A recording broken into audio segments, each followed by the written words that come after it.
사람들이 왜곡된 인식을 가지고 있는 것으로 보입니다. 또 강간 미수 피해 당시 폭행이나 협박이 동반되지 않은 사례도 나타났는데요. 해당 조사는 성폭력을 방지하고 피해자를 보호하기 위해서 정부가 실시하고 있는데 오늘 첫 번째 뉴스픽에서 우리 사회가 성폭력에 대해서 어떤 대책을 고민해야 할지 생각해 보겠습니다.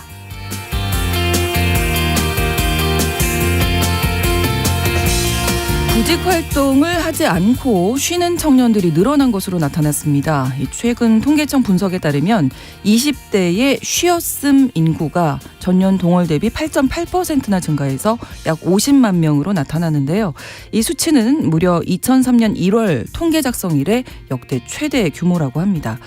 무엇보다 청년 인구 수 자체가 감소하고 있기 때문에 구직을 단념한 수도 함께 줄어야 하는데 오히려 늘었다는 부분이 주목되는데요. 청년들이 경제활동을 멈춘 이유, 오늘 MG데스크에서 자세히 짚어보도록 하겠습니다. 6월 22일 목요일 신성원의 뉴스 브런치 문을 열겠습니다.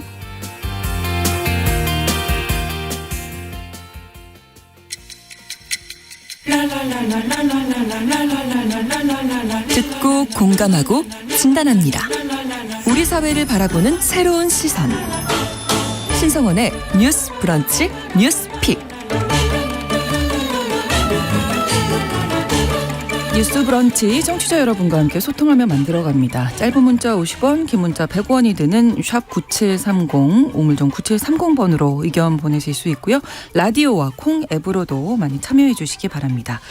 목요일에 뉴스픽 시작합니다. 오늘 이슬기 기자, 조성실 시사평론가 두 분과 함께합니다. 어서 오십시오. 반갑습니다. 네, 반갑습니다. 자, 말씀드린 대로 어제 2022년 성폭력 안전실태조사가 발표됐는데 유의미한 결과들이 나왔습니다. 먼저 이 조사에 대해서 이슬기 기자님 설명해 주시죠. 네, 이 조사는 이제 성폭력 방지 및 피해자 보호 등에 관한 법률에 따라서 3년에 한 번씩 실시하는 법정 조사고요. 네. 이 조사를 통해서 성폭력 실태를 파악하고 관련 정책을 수립하는 데 의의가 있습니다.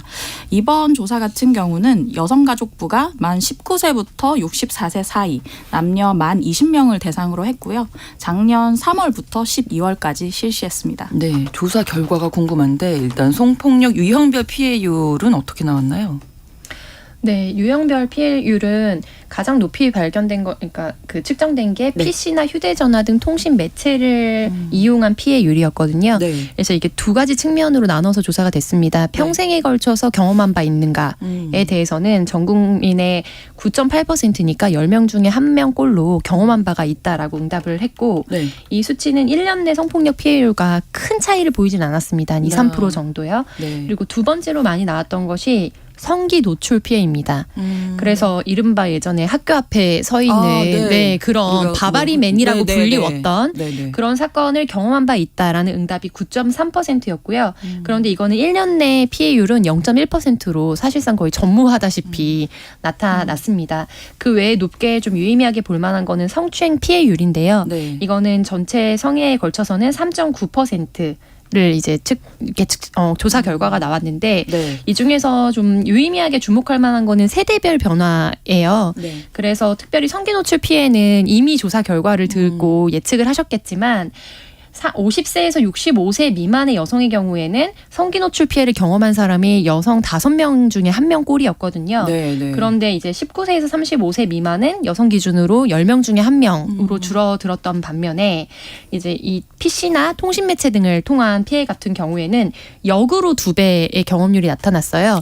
그래서 10대, 20대, 30대 초반까지가 13.3%인 반면 50대에서 60대 경우에는 6.0%로 역전되는 추세를 보였기 때문에 이제 시간이 지날수록 이 부분에 대해서도 그래서 대책이 필요하다. 입법적인 제도가 필요하다는 부분과 마지막으로 통신 매체와 관련해서는 보통 다른 조사는 성별 격차가 있었는데 불구하고 통신 매체 이용을 통신 매체를 통한 관련 피해 경험 같은 경우에는 남성도 거의 유사한 수준의 결과를 보였다는 게 주목할 만합니다. 피해 유형에서도 시대상이 나타난다 이렇게 정리해 볼 수 있겠는데 저는 이 결과가 앞서서도 제가 오프닝에서 말씀드렸지만 이 노출이 심한 옷이 성폭력의 원인이다 이렇게 한 절반가량이 답을 했네요. 네.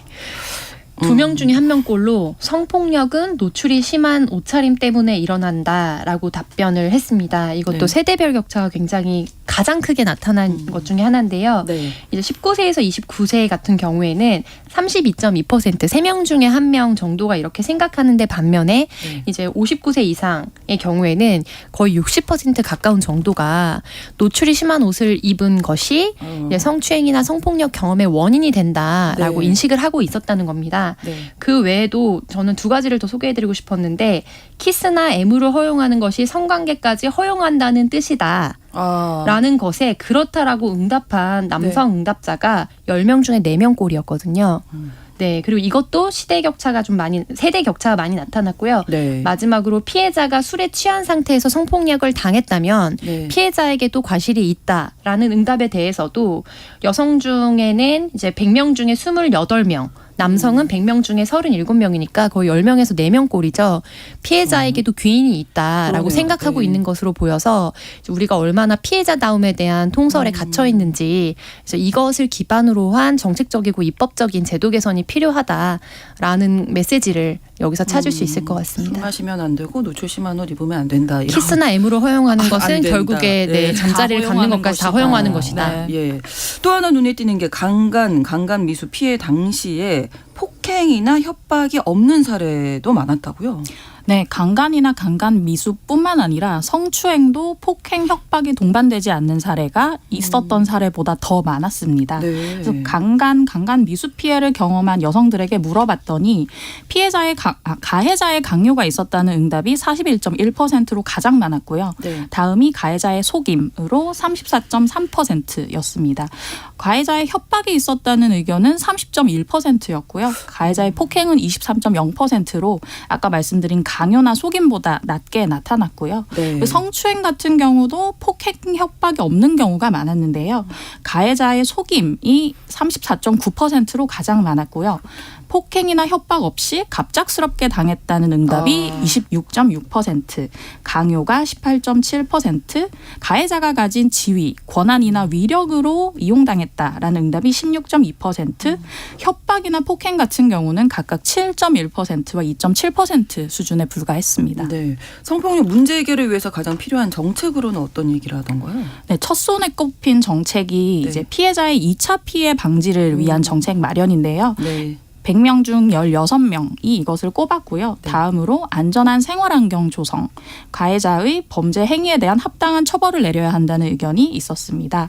이게 예전 조사와 조금 달라진 게 이게 3년에 한 번씩 하는 조사라고 말씀드렸잖아요. 네. 직전 조사 같은 경우는 가장 필요한 정책으로 가해자의 처벌을 강화해야 된다는 요구가 많았는데 당시에는 2차 피해 방지 같은 경우는 3순위 안에도 들지 못했거든요.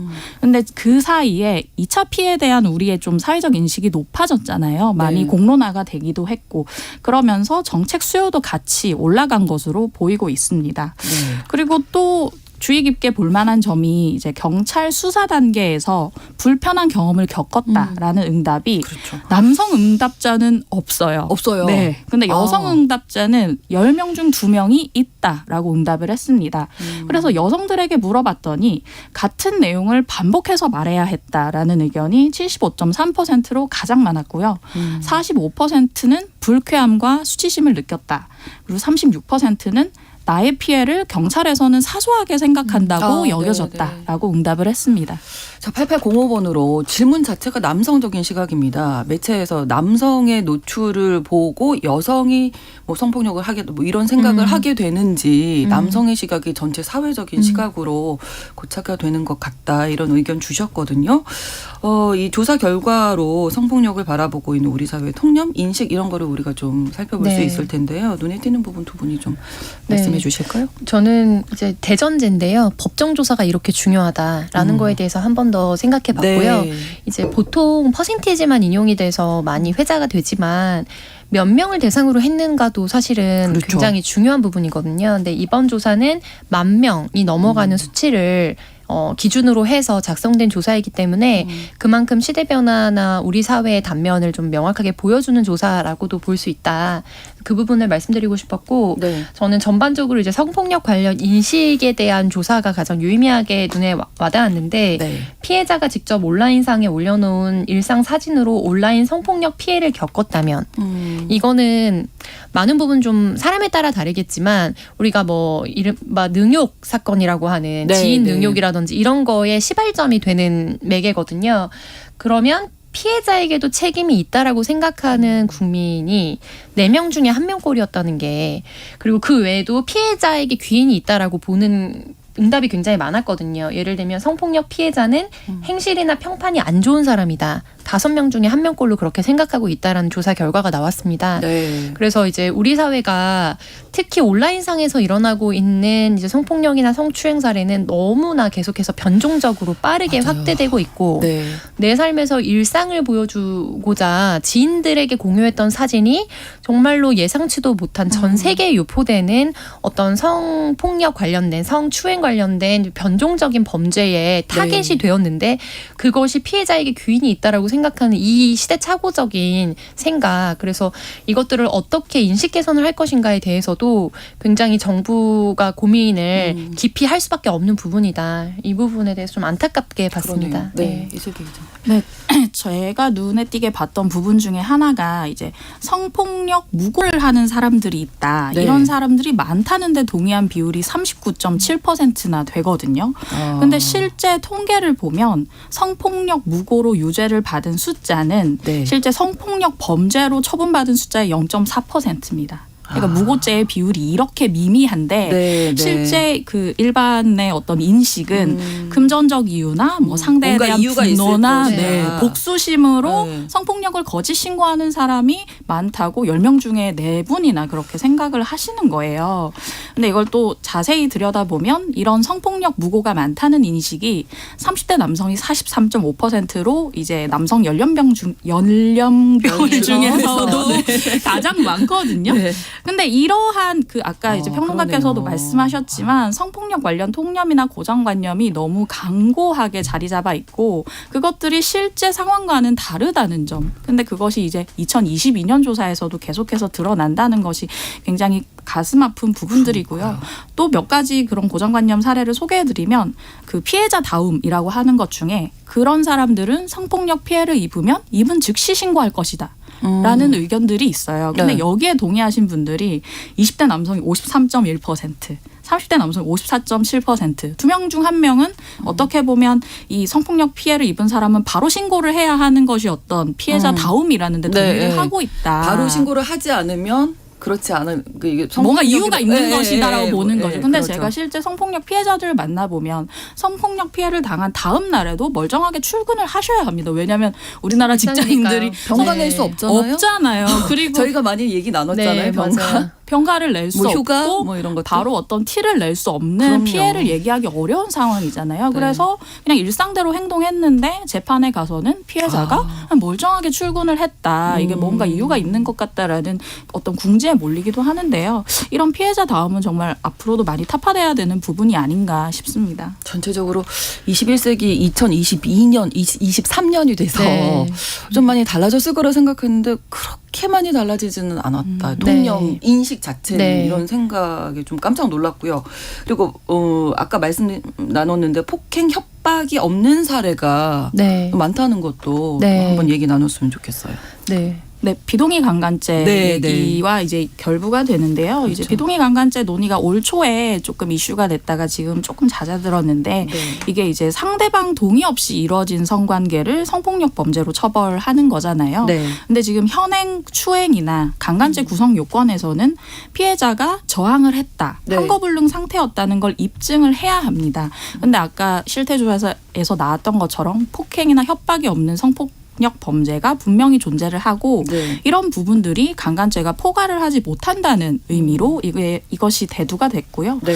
그래서 여가부가 이제 지난 1월에 제3차 양성평등 정책 기본계획을 발표하면서 이 비동의 강간죄 도입을 하겠다라고 얘기했다가 네. 법무부 등이 반대를 하면서 법 개정 계획이 없다고 물러선 사례가 있었죠. 네, 네. 그래서 지금 정부가 유엔의 비동의 가늠죄 반대 의견을 또 제출을 한 상황이잖아요. 네, 맞습니다. 네. 그래서 지금 어제 며칠 전에 한겨레에서 좀 단독 보도를 또 했었는데요. 네. 이와 관련해서 유엔의 여성차별철폐위원회에서 네. 우리나라의 그러니까 피해자죠. 구체적으로는 피해자의 동의 여부를 기준으로 한 강간죄 구성 요건을 개정하라는 권고 의견을 몇 년 네. 전에 주었습니다. 지속적으로 받고 있는데 이와 관련해서 1월경에 지금 기자님께서 얘기해 주셨던 논란이 국내에서 있었고 또 법무부의 공식 입장으로서 이와 관련된 사실상의 반대 의견서를 네. 이제 이번 달에 금월에 제출했다라는 것이 또 뉴스가 되었거든요. 네. 그래서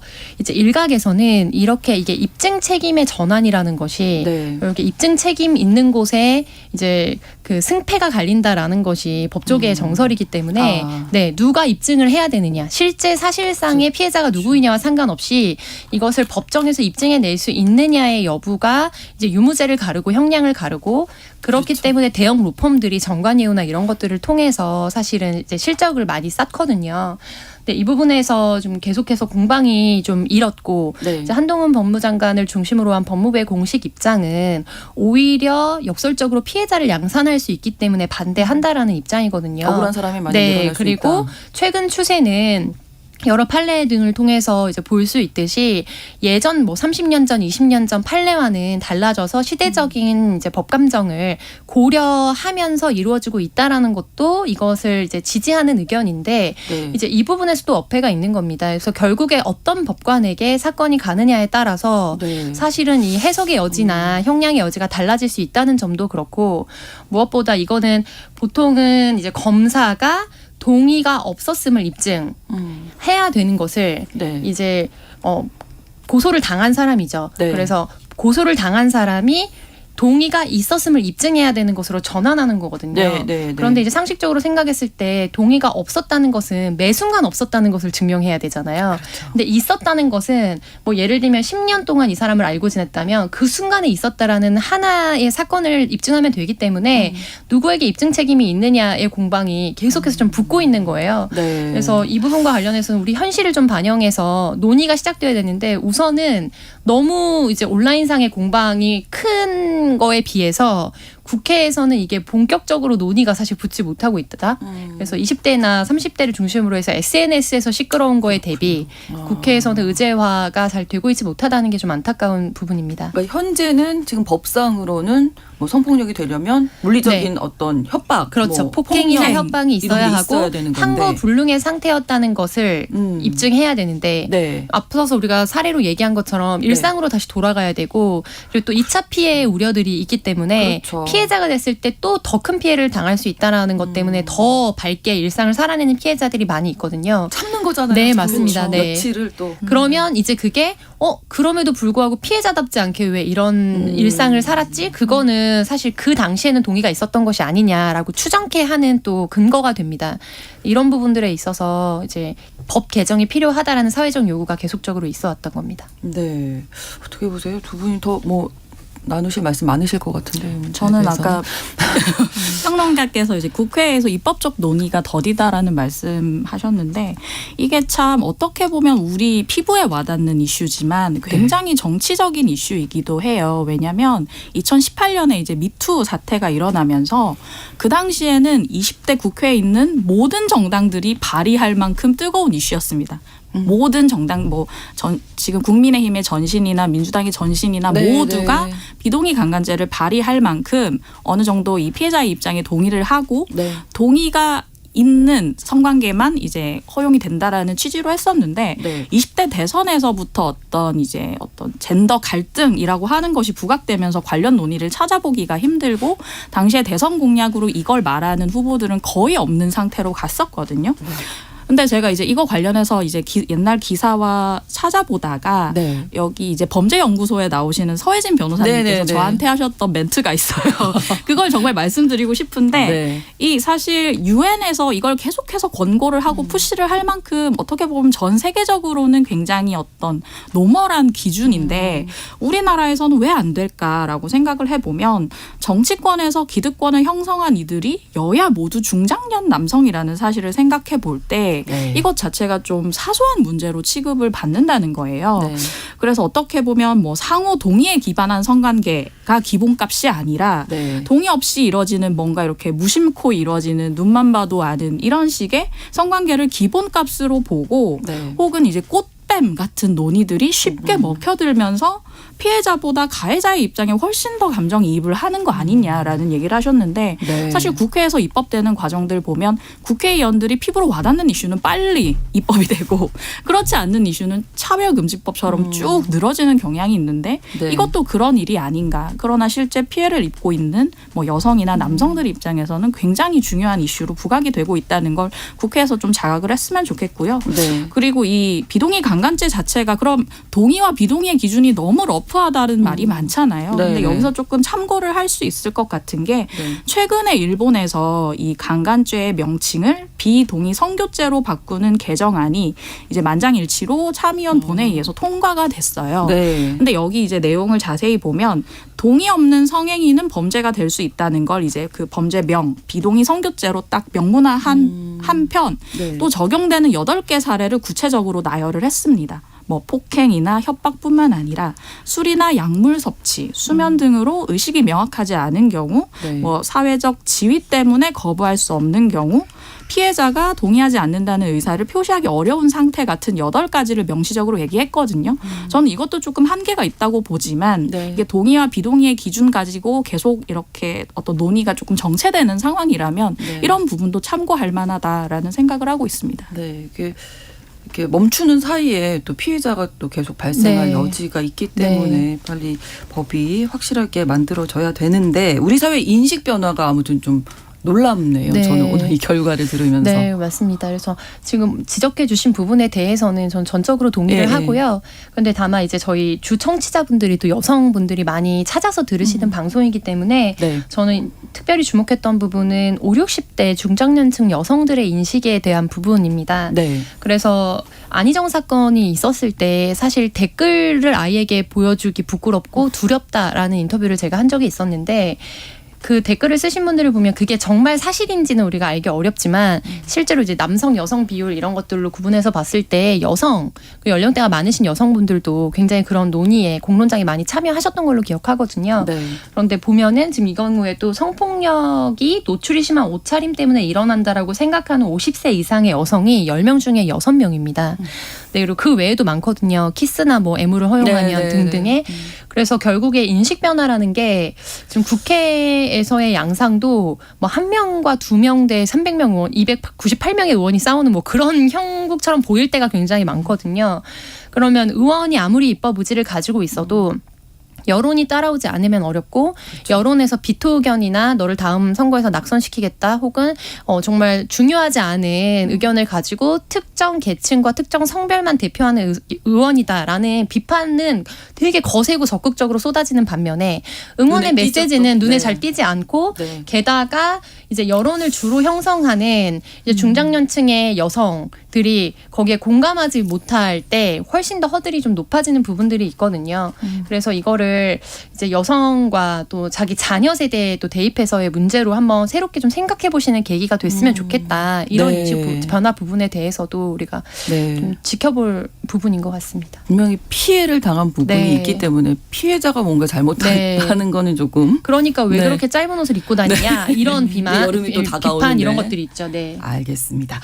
자, 여기에서 첫 번째 뉴스픽 마무리하고요. 뉴스브런치 1부 마치고 2부에서 뉴스픽 두 번째 아이템으로 넘어가겠습니다. 11시 30분부터 일부 지역에서는 해당 지역 방송 보내드리겠습니다.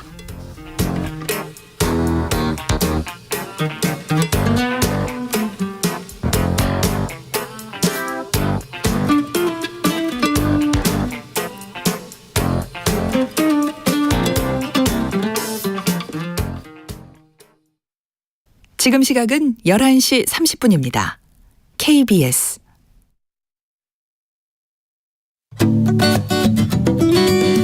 여러분은 지금 KBS 1라디오 신성원의 뉴스 브런치를 함께하고 계십니다.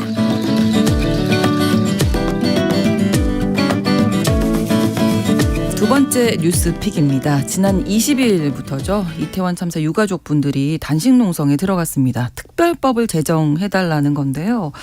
자, 10월 29일에 벌어졌던 이태원 참사. 우리가 지금 또 생각해보니까 뭐 사느라 바빠서 그런 건지 그러면 안 되는 건데 또 너무 좀 잊혀진 게 아닌가 이런 생각 드네요.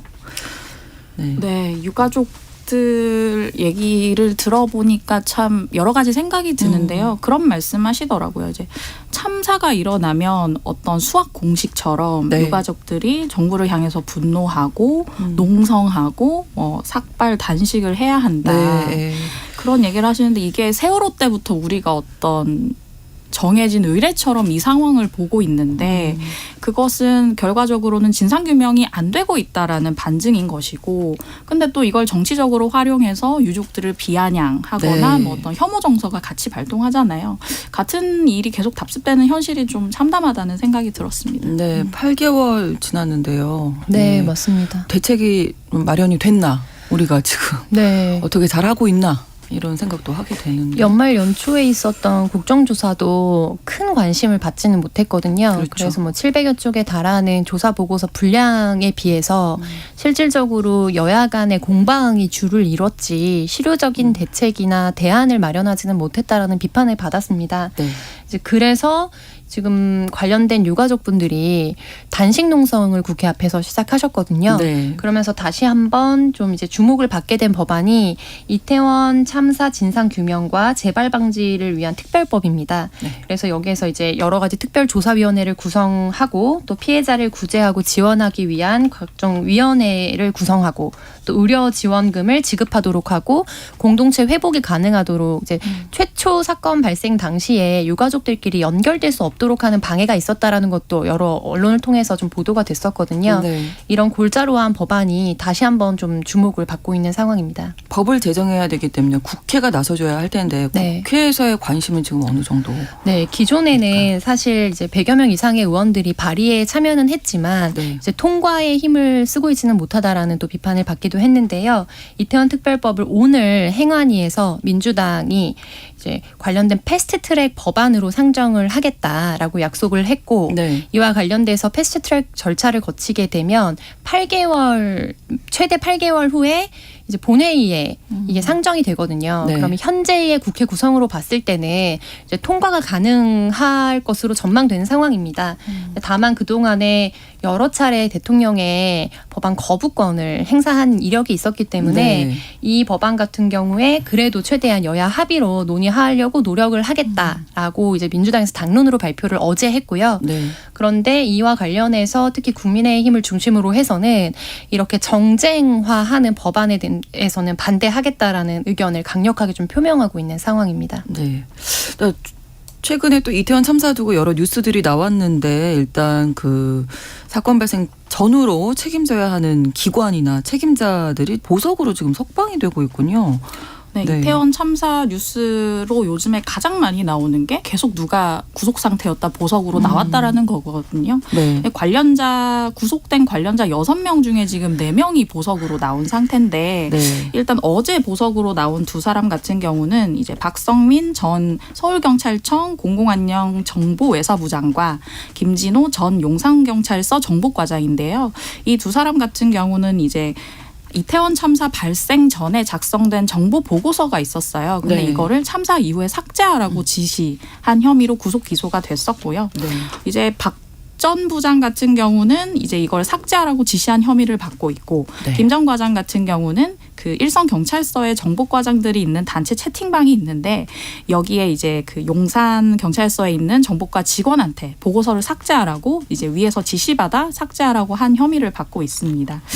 그런 상태에서 또 얼마 전에 이제 많이 얘기가 된 게 박희영 용산구청장이 보석으로 나와서 지금 네. 출근을 하긴 하는데 두문불출하는 출근이고 여기에 유족들이 항의하자 경찰 기동대를 또 부르기도 해서 문제가 되기도 했었습니다. 예, 또 이태원 참사 당시 부실 대응했다는 논란이 있는 용산구청 국장은 유급 연수 중이라고 공로 연수라고. 네. 그래서 굉장히 공분을 자아냈는데요. 네. 이게 정년퇴직을 앞둔 이제 일부에게 주는 사실상의 공로 연수인 것으로 알려져 있는데 이런 사건이 진행되고 있을 때 중단할 수 있는 규정이 없기 때문에 사실 규정상 절차에 맞게 진행을 한 것이라고 항변을 하고 있는 상황이고 네. 심지어 1년 가까운 시간을 유급 연수로 가서 논란이 됐어요. 그래서 이 이태원 참사에 부실 대응을 한데 중요한 역할을 했다. 그래서 책임이 있다라고 비판받고 있는 담당 국장이기 때문에 이와 관련해서도 사후에 어떤 대응이 좀 이루어질지 많이 관심을 갖고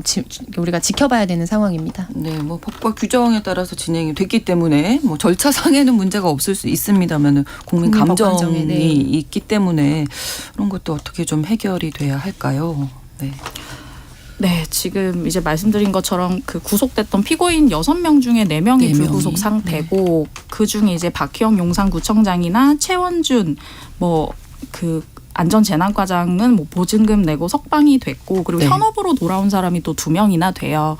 그리고 아까 말씀하신 공로연수 같은 경우도 퇴직 직전에 모든 사람이 받을 수 있는 게 아니거든요. 네, 맞아요. 그걸 받을 수 있는 사람은 소수이며 굉장한 큰 혜택을 누리고 있는 거라서 네. 물론 이제 기소되기 전에 그것이 결정 나서 지금 규정상은 어떻게 할 수가 없지만 이것에 대해서는 행안부 관계자도 조금 들여다볼 필요가 있다라는 멘트를 언론에 하기도 했더라고요. 네, 네. 그래서 이 전반을 보면 사실 엄청나게 159명이 사망한 엄청난 참사가 발생을 했고 참사 이후에 8개월이 지났는데 직접적으로 책임지는 사람은 아무도 없는 상태고 보석으로 계속 풀려난다는 이슈만 나오는 상태입니다.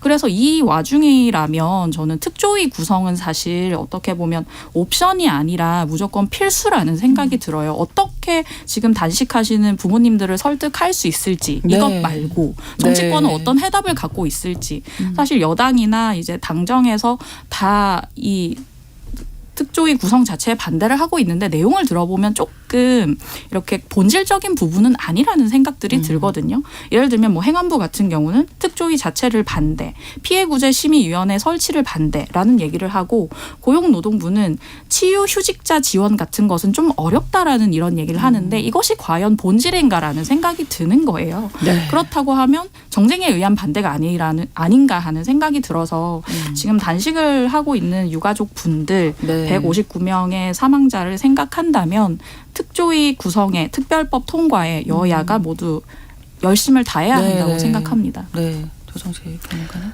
네, 이런 우리 사회적 참사가 주는 사회적 학습 효과에 대해서 좀 주목할 필요가 있는 것 같은데요. 어떤 사고가 나게 되면 그게 그 피해자의 규모가 어떠하든지 상관없이 결국 유가족들이 국회를 찾고 공론화를 하고 이런 방식으로 최근 10년 정도 우리 사회가 좀 흘러오고 있습니다. 근데 이제 그렇게 참여하시는 유가족들의 상황들을 면면히 들여다보면 이렇게라도 하지 않으면 아무 일이 없었던 것처럼 네, 네. 지나갈까? 그리고 가장 큰 두려움은 똑같은 사고로 또 다른 반복돼. 피해자가 나왔을 때 내가 아무 일도 하지 못해서 이런 일이 일어났다는 죄책감과 두려움 그런 것들이 가장 이 운동하시는 데에 가장 큰 동인이기도 하거든요. 그렇죠. 그런데 그럼 과연 국가란 무엇인가? 국가가 어떤 역할을 원래 해야 하는가에 대해서 그걸 네, 너무 네. 개인적으로 다 책임을 지고 있는 현실에 대해서 이제 정부가 다시 한번 돌아볼 필요가 있다는 거. 그런데 지금 행안부 장관에 대한 질책 논의서부터 시작해서 뭐 경찰서에서 어떤 역할을 했느냐, 아니면 용산구청장에게 책임이 있느냐 모든 논의를 할 때 네. 계속해서 너무 그냥 리플레이 되고 있는 그런 답변이 절차상 하자는 없었다. 라는 부분이거든요. 그래서 현행법상 문제를 삼을 수 없다라는 네. 겁니다. 그래서 이와 관련해서 국민들이 사실 그렇기 때문에 입법을 하자는 거거든요. 그렇죠. 네, 근거법이 없으면 입법을 하자. 만들자는 그런데 거죠. 네. 입법은 정치적이라서 반대하고 근거법이 없기 때문에 행정상 책임은 없고 사법권으로 가져갔을 때도 이것이 사실 국가적인 책무와 사회적 책무에 해당하긴 하지만 그렇다고 하더라도 현행법상 해석을 했을 때 구체적으로 귀책이 있다고 보기는 어렵다라는 판결이 나올 여지가 큽니다. 그럼 결국 사고나 참사를 당한 피해자는 어디에 무엇을 물어야 하는가. 그렇죠. 네, 그래서 각자 개인이 오늘도 아무 사고 없이 무탈이 가족이 집으로 돌아온 것에 감사해야 되는 그러니까요. 그런 일상을 우리가 살아가고 있거든요. 그래서 그런 것들에 대해서 이것이 언제든지 나에게 닥칠 수 있는 문제라고 생각하는 건 너무 원론적인 얘기지만 네, 그런 차원에서 이번 뭐 특조위 구성을 위한 특별법이나 이런 통과들을 같이 좀 요구해 주시면 좋겠다는 생각이 듭니다. 네. 4222번으로 모든 참사가 발생할 때마다 왜 변하지 않는지 너무나 답답하고 안타깝습니다. 언제쯤 해결될 수 있을까요? 이렇게 남겨주셨습니다. 이 말씀으로 오늘 목요일에 뉴스픽 마무리하도록 하겠습니다. 이슬기 기자, 조성재 시사평론가 두 분과 함께했습니다. 고맙습니다. 고맙습니다. 수고 많으셨습니다. 신성원의 뉴스 브런치는 여러분과 함께합니다. 짧은 문자 50원, 긴 문자 100원이들은 샵 9730. 무료인 콩앱과 일라디오 유튜브를 통해 참여해주세요.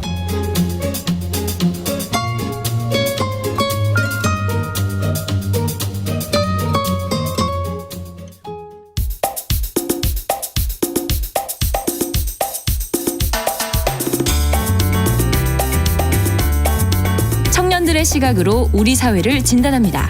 뉴스 브런치 MG데스크. 이 시대를 살아가는 청년 여성들은 우리 사회를 어떻게 바라보고 평가할지 MG데스크에서 직접 들어보겠습니다. MZ세대의 트렌드를 쉽고 빠르게 전달하는 미디어 캐릿의 이시은 에디터 지난주에 이어서 나오셨고요. 네, 안녕하세요. 네, 안녕하세요. 대학내일 20대 연구소 이혜인 수석님이 어디 좋은 데 다녀오셨나 봐요. 오랫동안 자리를 비우셨다가 더 예뻐져서 오셨네요. 감사합니다. 네. 바람 많이 쐬고 오셨나 봐요. 네. 부럽습니다. 글로벌 청년 트렌드를 좀 채굴하기 위해서 외국에 다녀왔습니다. 해외를 다녀오셨군요. 예, 그 얘기도 네, 오늘 차차 같이 나눠보도록 하겠습니다. 해주시고요. 네, 오늘 어떤 주제로 이야기 나눌까요? 네, 오늘은 지난 6월 15일에 통계청 고용 동향 발표가 있었습니다. 네. 사실 그 중에서 좀 화제가 됐던 것들이 하나 있는데요. 네. 인구수 감소에도 불구하고 20대 쉬었음 인구가 전년도 대비 8.8%나 증가했다라는 네. 사실이 밝혀졌어요. 약 50만 명의 청년이 쉬었다라고 응답을 한 건데 이 수치가 무려 2003년 1월 통계 작성 이래 역대 최대 규모라고 합니다. 네. 그래서 정부 고용 정책 방향의 좀 주요 지표가 되는 어떤 데이터라서 네. 오늘은 20대 청년의 일자리에 대한 생각과 실태들에 대해서 이야기를 나눠보면 좋을 것 같아서 네. 아이템으로 한번 가져오게 되었습니다. 자, 그러면 쉬었음 인구가 조금 생소하게 들리거든요. 이게 어떤 건가요? 네, 쉬었음 인구는 이제 문자 그대로 아무것도 하지 않고 쉬었다라는 네. 뜻인데요.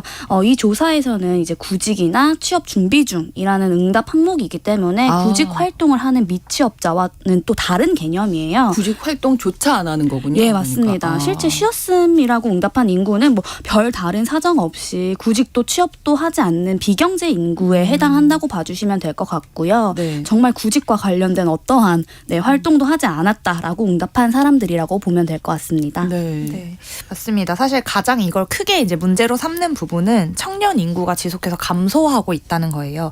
그러니까 청년 인구 자체가 사실 줄어들면 그만큼 뭐 구직을 단념하거나 그렇죠. 쉰 사람 수도 규모가 줄어야 줄어야 보통 맞는데 네. 이제 오히려 늘어났다라는 게 좀 심각한 문제라고 볼 수 있습니다. 지난달 경제활동 상태 물었을 때 그 쉬었음이라고 답한 20대는 작년보다 3만 6천 명 증가한 35만 명. 그러니까 20대만 봤을 때 35만 네. 명이 된다는 거고요. 전체 감소하는 상황에서 쉬었음 인구가 증가한 연령대가 20대가 좀 유일했다라고 봐주시면 되고 이 통계를 작성한 이래로 20대 쉬었음 인구가 이제 40대, 50대보다도 높게 나타난 게 그래요? 이번이 처음이라고 합니다. 20대면 이제 한창 일을 시작하고 이제 활발하게 일을 해야 할 나이인데 구직조차 하지 않고 쉬었다. 이분들은 어떤 이유로 그랬을까요?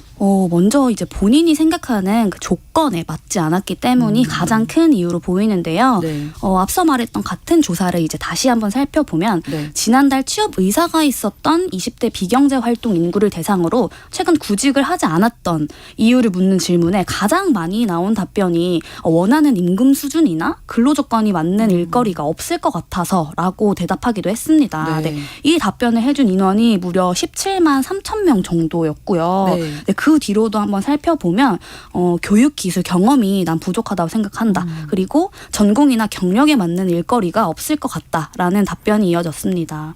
저는 그중에서도 경험이 부족하다고 느껴서 취업 활동을 하지 않았다라는 부분에도 조금 주목을 하고 싶은데요. 네. 요즘 신입 뽑는다면서 이제 경력을 적으라고 한다. 네, 신입 자리도 결국에는 경력직을 뽑는 거다라는 말이 있잖아요. 네. 실제 취준생 친구들이랑 이제 인터뷰를 조금 진행을 하다 보면요. 네. 대학 졸업하기 전부터 옆에 친구들이 대외 활동이나 인턴으로 스펙을 정말 어마어마하게 쌓는다고 하는 거예요. 심지어 대외 활동을 몇십 개 이상 수료하는 친구들이 정말 많다고 하는데요. 네. 이제 거기에 이제 대학교가 아닌 지역 커뮤니티나 뭐 강의를 듣기도 하고 창업 같은 개인 프로젝트를 시도하는 친구들도 굉장히 많은데 네. 그래서 이제 인턴 때부터 합격 경쟁률이 정말 심해졌다라고 볼 수 있고요. 네, 때문에 시도도 하기 전부터 나는 경험이 없으니까 이번에는 좀 물러나야지라고 생각하는 친구들이 정말 많은 것 같습니다. 소위 말하는 이런 스펙을 학교 다닐 때부터 쌓아놓지 않으면 취업 예. 자체를 아예 포기를 그쵸. 어차피 안 될 거다 이렇게 네네. 생각하고 나는 결국 이미 이제 뒤처졌다. 약간 이런 생각이 좀 있는 것 그렇군요. 같아요. 네, 맞습니다. 요 통계 관련해서 통계청에서는 어떻게 분석하나요? 통계청에서는 이제 취업에서 어쨌든 도전을 했다가 탈락한 뒤에 다시 구직을 하지 않는 케이스가 좀 있는 거 아닌가라는 추론을 이야기해 주셨습니다. 그러니까 탈락을 하고 나면 보통 네. 이제 다시 구직 시장에 뛰어들어야 하는데 그렇죠. 요 타이밍에 취업 준비를 하지 않고 한번 쉬어가는 길을 선택한다라고 이제 분석이 된 건데요. 그러기엔 너무 많은데요. 그래서 이제 서은주 통계청 사회통계국장이 청년층 인구가 감소하고 있는 데다가 네. 이제 취업에서 탈락하는 경우에는 그럼 내가 한번 좀 뭔가 돌아봐야겠다. 다시 취업으로 돌아가는 게 아니라 좀 쉬어가야겠다. 이렇게 보인다라고 전망이 된다라고 전했습니다. 일전에 사실 저희가 MZ세대의 회복 탄력성에 대해서 간단히 이야기한 적이 있었는데 네. 어떤 일을 실패하고 나서 다시 좀 재기하는 이 회복 탄력성이 높지 않은 경우 이렇게 좀 쉬었다 가는 선택을 한다고 볼 수 있을 것 같습니다. 자, 그러면 이제 쭉 보면 청년들이 원하는 일자리가 없다라고 우리가 결론을 내볼 수 있을 텐데 그렇게 느끼는 지점이 있겠죠. 네, 아마 가장 크게 차지하는 게 급여 수준의 격차라고 얘기를 할 수 있을 것 같은데요. 네. 그러니까 내가 받는 연봉이나 월급의 차이가 사실 대기업과 조금 심하게 나서 취업을 한 발 물러서게 된다라는 거예요. 네. 국가 통계 포털 일자리 행정 통계 자료를 보면 2021년 대기업 근로자의 평균 세전 월 소득이 네. 563만 원으로 이제 중소기업 근로자 266만 원에 약 2.1배로 조사가 차이가 됐다고 많군요. 네, 합니다. 연령별로 또 좀 뜯어보면 좋을 것 같은데요. 네. 19세 이하는 대기업과 중소기업 근로자 간 보수 격차가 1.3배였는데요. 20대 초반은 1.4배, 그리고 후반은 1.6배, 그리고 3040으로 갈수록 이제 2배 이상 점차적으로 격차가 심하게 나는 거예요. 그러니까 쉽게 말하면 초봉에는 차이가 조금 덜 나지만 네. 가면 갈수록 격차가 심해지니까 처음 취업하는 회사가 조금 중요하다라고 보는 것 같고요. 네. 이렇게 임금 격차가 큰 데다가 중소기업들은 사실 뭐 복지나 근로 여건들이 대기업보다는 살짝 떨어지는 경우들이 종종 있잖아요. 그래서 네. 20대 구직자들 사이에서는 대기업 선호 현상이 이렇게 계속 나타나는 것 같습니다. 이제 네. 저희 미디어에서도 사실 진행한 취업 이제 가장 중요하게 생각하는 거 뭐냐 이제 네, 취업할 네. 때 이렇게 물어보면요 이제 답변을 이제 많이 주는데 그 중에서 제가 좀 인상 깊었던 네. 답변 하나 입말로 읽어드리자면 네. 한 대기업은 원할 때 재택근무를 신청할 수도 있고 여행지에서 근무하는 것도 가능하더라. 그리고 심리 상담에 부모님 생일까지 챙겨주는 회사도 있다던데. 우와, 이 회사 어디예요? 네. 이렇게 이제 직원을 위한 복지, 이제 좋은 회사에 너무너무 들어가고 싶고 연봉 차이가 사실 많이 나진 않는다면 이런 꿈의 직장에 들어가는 게 정말 소원이다. 역시 노비라면 대감침 노비하는 게 맞다. 막 이렇게 이제 우스갯소리로 말을 하기도 하더라고요. 네. 네. 이제 20대들이 모여 있는 이제 인터넷 커뮤니티에서도 뭐 어느 회사는 이런 복지가 생겼다더라 이러면서 좀 자랑을 하기도 하고요. 네. 네, 이런 상황인데 사실 2021년 전체 일자리가 이제 2,558만 개라고 하는데 네. 그중 대기업 일자리가 424만 개에 불과하다고 합니다. 그렇죠. 그러니까 이게 급여도 급여인데 이제 네네. 복지나 근로 여건이 중요한 거예요. 맞아요. 네. 실제로 연봉만큼이나 직무, 조직 문화, 뭐 근무 분위기를 따지는 분위기도 굉장히 증가하는 추세입니다. 네. 대학내일 20대 연구소에서 이제 4년제 대학교 3학년 이상 미취업자 중에 취업 준비를 경험하고 있는 1,000명에게 조사를 했었는데요. 네. 입사기업 선택 시 중요 고려 요인을 물었을 때 네. 이제 연봉이 당연히 가장 높긴 했습니다. 그렇죠. 28.4%고요. 직무가 그 다음으로 13.2%, 조직 문화 및 근무 분위기가 8.6%로 그 뒤를 계속 이었어요. 과거에는 연봉 뒤에 뭐 고용 안정성이나 그 이후에 이제 자기 성장 이런 것들이 더 높은 지표로 나타났었는데 네. 좀 최근이 많이 바뀌었고요. 이런 것들이 좀 반영되듯이 과거 굉장히 좀 인기가 있었던 선호 직업군들이 네. 약간 변화하는 추세가 나타납니다. 뭐 안정성을 이유로 선호가 됐던 공무원, 교사 등의 직업군이 좀 최근 MZ 사이에서는 약간 비선호하는 형태의 아, 그래요? 언급이 늘어나고 있습니다. 뭐 빅데이터를 통해서 저희가 온라인 커뮤니티 의견을 확인해 봤는데요. 네. 보수적인 조직 문화, 뭐 단순 업무, 민원 처리, 뭐 이런 키워드들이 많이 잡히면서 이제 공무원의 긍정 언급량보다 부정 인식 언급량이 늘고 있기도 약간 하고요. 네. 교사 역시 이제 최근에 교권 하락, 뭐 발령 지연 이런 이유들로 비선호 직업의 사유가 이제 점점 등장하기 시작을 했던 거죠. 네. 사실 언급률뿐 아니라 최근에 이제 5년차 미만 공무원이 10,000명 이상 조기 퇴직을 하거나 뭐 교대 같은 경우도 지원율 미달 등의 이제 데이터가 나타나서 사회적으로는 과거에 이런 적이 없었는데 한 예. 단기 10년 안에 되게 큰 변화다라고 그러네요. 일컬어지기도 합니다. 이게 그 우리나라만의 문제는 아니어서 해외 사례 어떤지 아까 말씀해 주신다고 하셨잖아요. 네. 네. 사실 일하지도 않고 이런 일할 의지도 없는 청년 무직자를 일컫는 신조어가 니트족이라고 부르기도 하는데요. 네. 나린 에듀케이션, 임플리먼트, 트레이닝의 앞글자예요. 그러니까 학교에 다니지도 않고 네, 가사일도 하지 않고 어떤 그런 학업이나 뭐 배움을 하지 안 하네요. 않는 네. 네, 맞아요. 네. 그래서 다른 말로는 우리나라 말로 뭐 무업자라고 부르기도 하는데요. 네. 이거에 대해서 이제 사실 우리 사회가 문제에 대해 경각심을 가진 지가 좀 됐습니다. 그래서 2020년 한국고용정보원에서 OECD 주요 국가들과 비교를 했어요. 37개국 중에 13개국을 비교했는데 네. 한국이 이탈리아, 멕시코에 이어서 3위로 나타났습니다. 그 뒤로는 뭐 스페인, 프랑스 등이 순위를 이었고요. 네. 뭐 데이터에 이제 분석에 포함되지는 않았는데 가까운 나라인 일본도 이 문제로 동일한 어려움을 겪고 있고 복지 선진국으로 자주 언급되는 핀란드 등도 이 청년 니트족 문제를 비슷하게 겪고 있습니다. 네. 그래서 이게 사실 우리나라의 문제만은 아니고 그러네요. 이제 경기가 약간 이제 침체가 되기 시작하거나 저성장 시대로 들어오면서 청년들 약간 전반에 나타나는 시대 문제로도 볼 수 있을 것 같습니다. 네, 그렇다면 이제 통계가 이렇게 나왔잖아요. 우리 국가에서 좀 이런 니트족 소위 네. 말하는 이런 친구들을 사회로 나오기 위해서 좀 노력해야 할 것 같은데요. 네, 맞습니다. 그래서 이 니트족 청년들을 이제 케어하기 위해서 각국의 노력도 다양하게 이어지고 있더라고요. 네. 독일 같은 경우에는 이제 중학교 교육 과정 때부터 이 니트족이 발생하지 않도록 이제 케어를 좀 해준대요. 어떻게요? 네, 학생이 이제 관심이나 소질에 근거를 해서 직업을 선택할 수 있도록 조금 지원을 해준다고 하는데요. 뭐 네. 졸업이랑 연결을 아예 도와주는 직업 훈련, 뭐 종료 단계까지의 교육을 아예 사슬해서 이제 지원을 하기도 하고요. 네. 뭐 여기에는 이제 잠재력을 분석해준다거나 아니면 직업을 탐색하는 거를 도와준다거나 뭐 직업 선택 패스나 아니면 양성 등이 다양하게 포함된다고 합니다. 그리고 또 핀란드 같은 경우에는요, 25세 미만 청년이거나 네. 아니면 최근 졸업한 30세 미만 청년을 대상으로 실직한 지 3개월 이내에 직장, 학습 공간 그리고 워크숍, 재활 기간을 제공해주기도 한대요.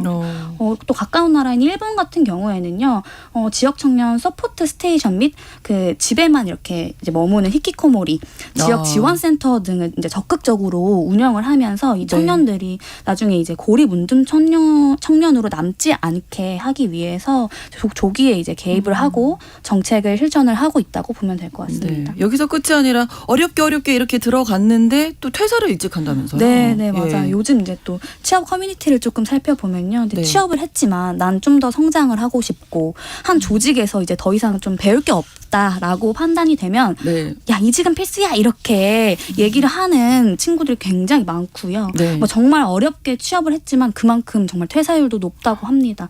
네, 한 포털 사이트에서 기업들에게 입사 1년 내에 퇴사한 직원이 있느냐라고 이제 그 비율을 조사를 했는데요. 네. 조사에 참여한 기업 87.5%가 경험이 있다라고 대답을 했대요. 그렇군요. 네. 1년도 안 돼서 그만두는 인원이 굉장히 많은 거고요. 그 중에서 이제 입사 후에 3개월 이내에는 56.4%로 밝혀지면서 좀 충격을 내주기도 했습니다. 3개월이면 이제 좀 적응할 만한 때 아니에요? 맞아요. 너무 빠른 거 이제 아니에요? 좀 수습 단계를 네. 거치고 나서 이제 바로 퇴사를 네, 어. 하는 것이죠. 네, 이제 아직 잘 모를 텐데 그 기업 문화나 이런 거에 대해서도. 맞아요. 생각보다 굉장히 빠르죠. 예. 네, 퇴사하는 직원이 이제 밝힌 퇴사 이유가 네. 앞서 말한 연봉이랑도 조금 직결이 되고요. 네. 대기업 같은 경우에는 타 기업 이제 스카우트 제안이 와서 이직했다라는 게 48%. 네, 그리고 연봉 인상으로 나 이직하겠다라고 한 게 이제 45% 순으로 나타났고요. 중소기업도 그에 못지않게 47.5%가 연봉 인상으로 이직했다라고 나타났습니다. 네. 연봉이나 복지 모든 걸 따져서 막상 들어갔지만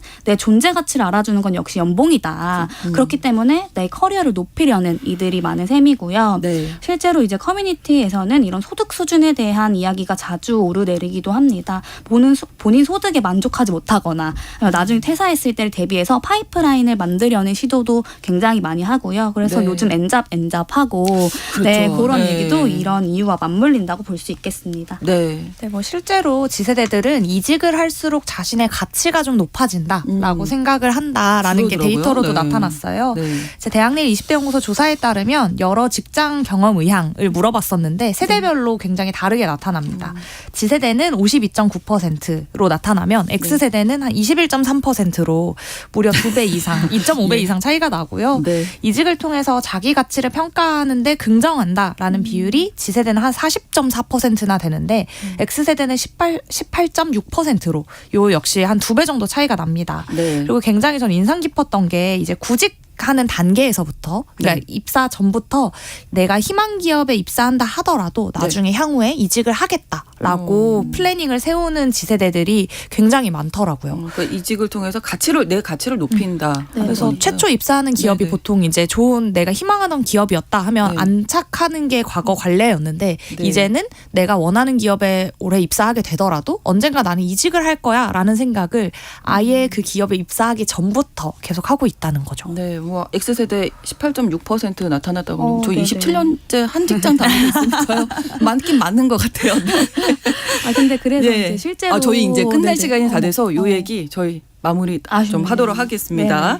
네, MG데스크 오늘도 대학내일 20대 연구소 이혜은 수석, 미디어 캐릿의 이시은 에디터 두 분과 함께했습니다. 고맙습니다. 감사합니다. 뉴스브런치 목요일 순서 마치고요. 저는 내일 다시 오겠습니다. 고맙습니다.